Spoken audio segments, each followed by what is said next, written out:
Over the last few years, I have seen some really great improvements in my art, but I am still not where I want to be. In my last video, I explained the different levels of art mastery, and I would say I am somewhere in the intermediate zone, and by the end of this year, my goal is to reach the intermediate advanced, which is going to be pretty difficult. So how am I going to do that? Well, there are a few things that I'm going to do this year, and I'm going to share with you my top 5. And the first one is to find my comfort zone. A comfort zone is basically that area where you can just stay and feel safe and comfortable. You can stay here forever and be happy about yourself and about the art. You don't have to leave this zone if you don't want to leave this zone. In art, it could be anything, like how you use your colors. Some people like to use brighter colors while others use more dull colors. Or it can also be your shapes. Some artists use sharper shapes while others use rounder shapes. Just take any popular artist on social media and look at their last 50 artworks. Once you get familiar with their artwork, you will know what their next artwork is gonna look like.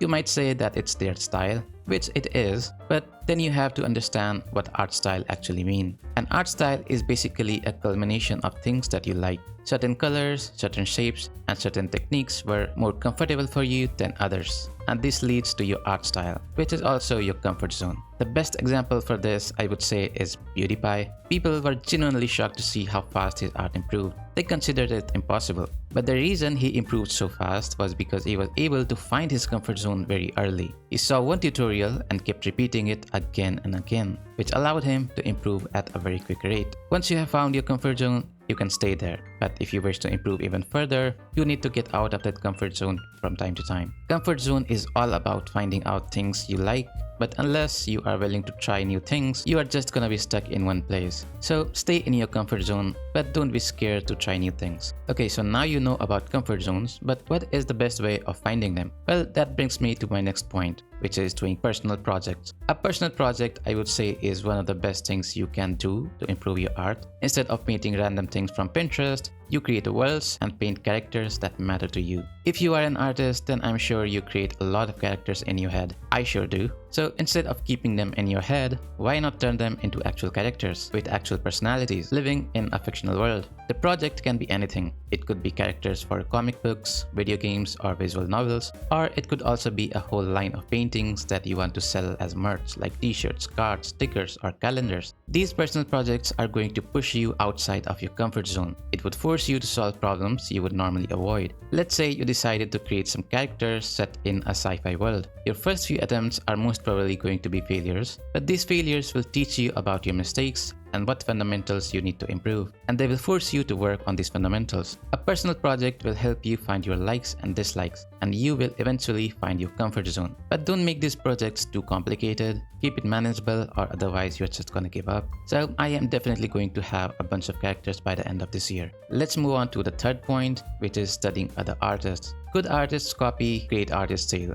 You might have heard it so many times. I myself have said it a few times on this channel because it's true. Learning from the people who are better than you is the best way to learn. They know things that you don't. You might be able to learn those by yourself, but it's gonna take you a lot more time. By studying professionals, you are basically downloading their years of trial and error into your brain. You are skipping the figuring it out stage and moving directly towards the applying stage. The professionals have all the answers you are looking for. All you need to do is steal it from them. Now, there are two ways to steal. One that will turn you into a thief, and the other that will make you a better artist. If you copy someone else's artwork and present it as your own, you are a thief. But if you copy their work and apply everything that you have learned into your own art in a way that makes it yours, you are learning. This is what you call stealing as an artist. Studying is also very important if you wish to create your own art style. An art style basically means making art in a way that makes it yours. It needs to be recognizable. But you don't know how to do that. You don't know what shapes to pull and what shapes to push. Studying other artists is how you figure that out. And this is one of the practices that I am definitely going to increase this year.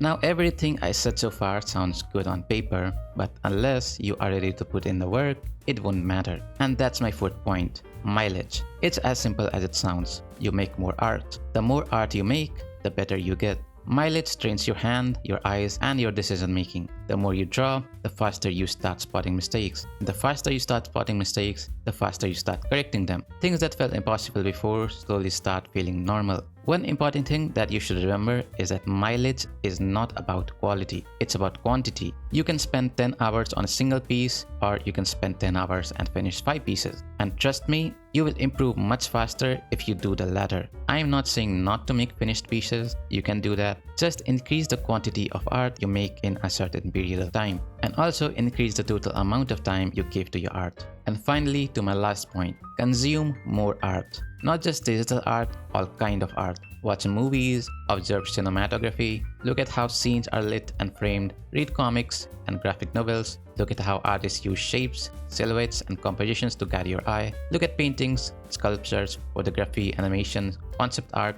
and everything. The more visual information you feed your brain, the richer your visual library becomes. And your visual library is what you draw from when you create original work. If your inputs are limited, your outputs will also be limited. But there's one important rule here. Consuming art and creating art should be two separate things, done in their own respective time. When you are consuming art, do it intentionally. When you are creating, focus on creating. Art doesn't come out of nowhere. It's influenced by everything you have seen, liked, and felt over the years. So make sure you are feeding your brain good stuff. So yeah, these are my 5 things I'm focusing on in 2026 to improve faster. None of these are secret hacks. They are simple ideas, but they work if you actually do them. And that's it for this video. I will see you in the next one.